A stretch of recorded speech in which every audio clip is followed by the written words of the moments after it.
مساء الخير.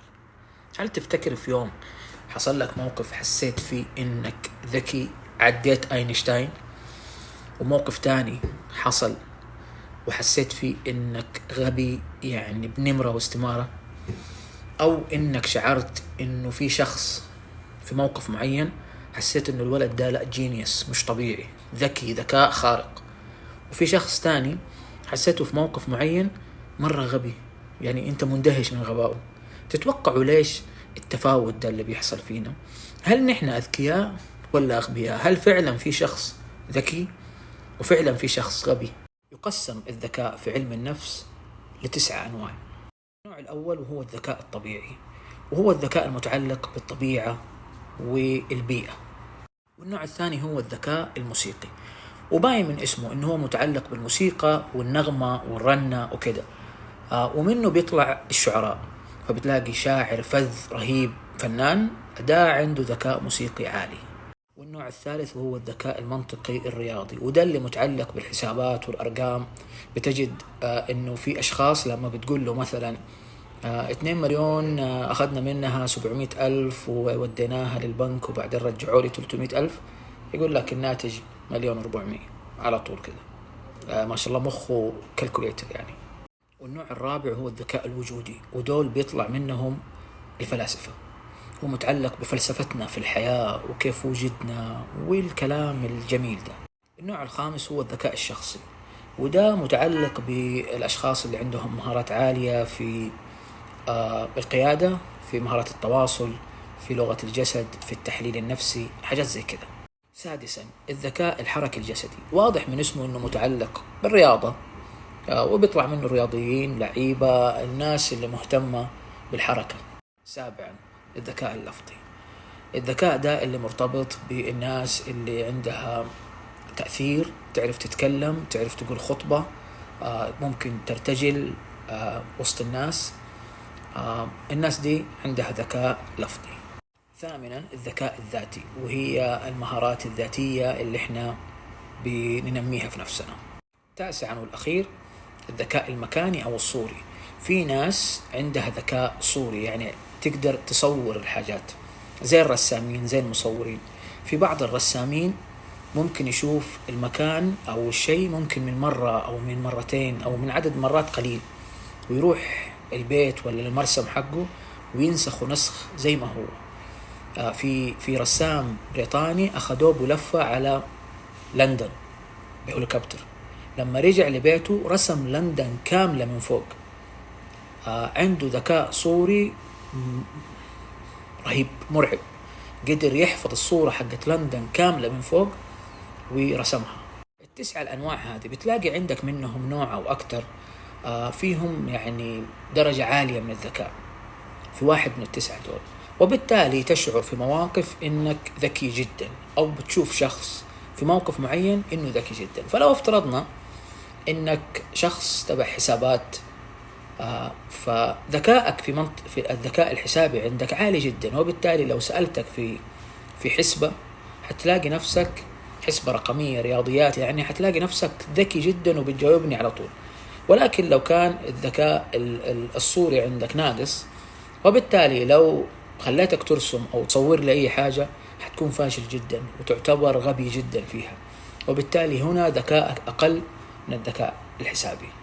الصعب ومن النادر إنك تلاقي شخص عنده ال9 كلها، تقريبا يمكن ما تقدر تلاقي، لكن نترك مجال للاحتمالات.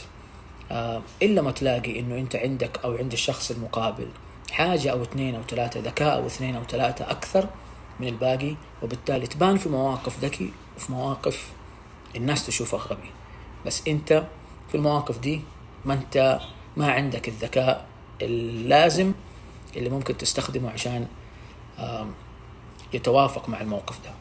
ورغم أنه في مقاييس كثير للذكاء، ولكن إلى الآن في اختلاف كبير بين العلماء على أنه مقاييس الذكاء دي مجدية ولا كلام فاضي، على أنه مقاييس الذكاء دي منصفة بتعطي حرفيا كم نسبة ذكاء الشخص، ولا بتظلم بعض الأشخاص بسبب أنه ذكاؤه ما هو ماشي مع الأسئلة أو المقاييس اللي محطوطة له دي.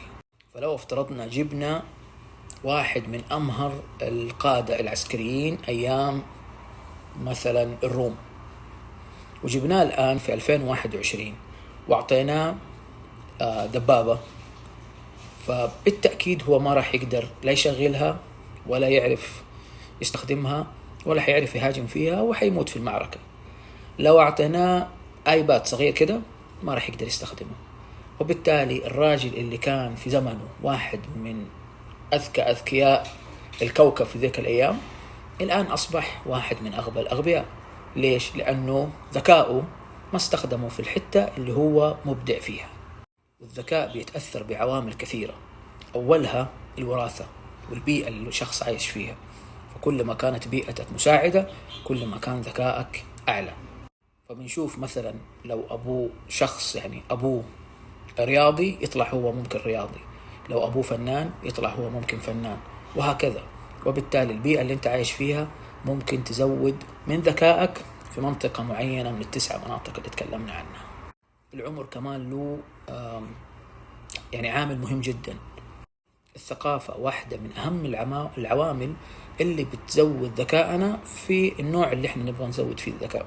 فلو أنا شخص ما أعرف موسيقى ممكن أتعلم آلة أو عزف على آلة، فبالتالي الثقافة دي اللي اكتسبتها من عزف الآلة دي زودت ذكائي الموسيقي.